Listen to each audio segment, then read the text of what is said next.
તો એક બાદ એક રાજ્યોમાં જે પરિણામો સામે આવી રહ્યા છે ત્યારે જે ભાજપની લીડ જોવા મળી રહી છે તેને જોતા કાર્યકર્તાઓમાં ઉત્સાહ જોવા મળી રહ્યો છે। 4 રાજ્યોમાં ભાજપ આગળ વધતા સુરતના કાર્યકર્તાઓ ઉત્સાહિત થયા છે। આરોગ્ય મંત્રી પ્રફુલ પાનસેરિયાની ઓફિસ બહાર જશ્નનો માહોલ જોવા મળ્યો છે। ચૂંટણી વલણોને પગલે ભાજપના કાર્યકર્તાઓમાં ખાસ કરીને ખુશીનો માહોલ જોવા મળી રહ્યો છે। તમને તસવીરો અમે આપણે બતાવી રહ્યા છીએ। જોઈ શકાય છે કે ભાજપના જે કાર્યકર્તાઓ છે તે ઉત્સાહમાં જોવા મળી રહ્યા છે। ઢોલ નગારાના તાલે ફટાકડા ફોડીને તેઓ જીતનું જશ્ન મનાવી રહ્યા છે।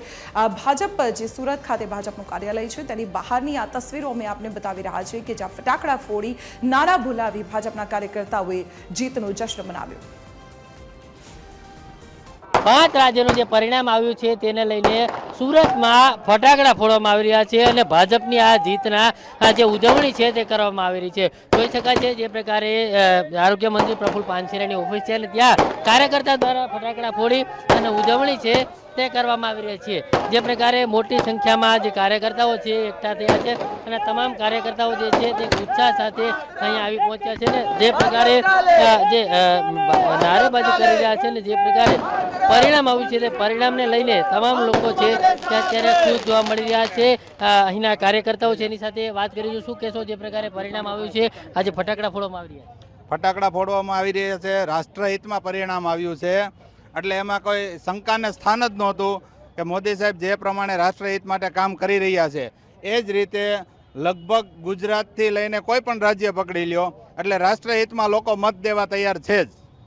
શું કહેશો જે પ્રકારનું આજનું પરિણામ આવ્યું છે? ખૂબ ઉત્સાહ અને ઉમંગ સાથે ફટાકડા ફોડવામાં આવે છે। પશ્ચિમ બંગાળ એક મોદી સાહેબને પ્રેરણાથી અને મોદી સાહેબને વિજયના વધામણા કર્યા છે એટલા માટે કે આ રાષ્ટ્રના પનોતા ગુજરાતના પનોતા પુત્ર અને આપણા રાષ્ટ્રના આપણા ભારતના વડાપ્રધાન નરેન્દ્ર મોદી સાહેબ માં ભગવતીના ઉપાસક હતા અને એમણે જે સરકારશ્રીની યોજનાઓ જે નરેન્દ્રભાઈ મોદીએ યોજના અમલમાં લાવ્યા હતા એનું અમલીકરણ નહોતા કરતા અને પબ્લિકને બહુ ભોગવવું પડતું હતું। આ વિજય એટલે યોજનાનો વિજય છે। આ વિજય એટલે બંગાળની પબ્લિકનો વિજય છે અને મોદી સાહેબનો વિજય છે અને આખી ટીમનો વિજય છે।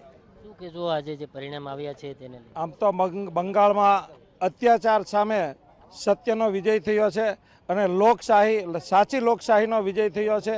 જે ત્રાહિમામ પોકારી ગઈ હતી પશ્ચિમ બંગાળની પબ્લિક એમનો વિજય છે અને મોદી સાહેબનો જય જયકાર પૂરા દેશમાં અને વિશ્વમાં પણ આજે ગાજી રહ્યો છે।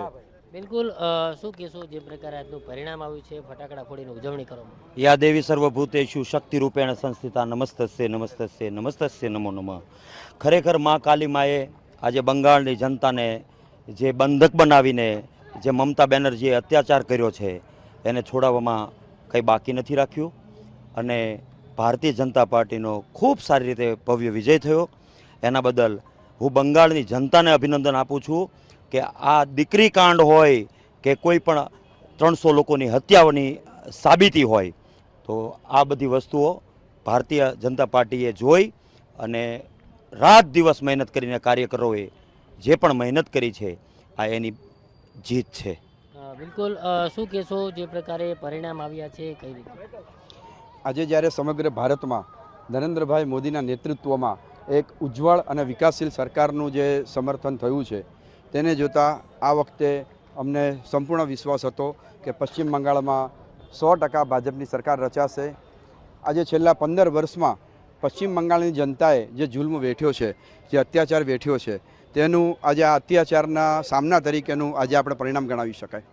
બિલકુલ જે પ્રકારે આજનું આ પરિણામ આવ્યું છે તેને તમામ લોકો બિરદાવી રહ્યા છે ને ઉત્સવ એટલે દિવાળી જેવો માહોલ સુરતમાં જોવા મળી રહ્યો છે ને ઠેર ઠેર ફટાકડા ફોડી અને આ જીતની જે છે તે ઉજવણી કરવામાં આવી રહી છે। કેમેરામેન જયેશ મિસ્ત્રી સાથે દિવેશ પરમાર, TV13 સુરત।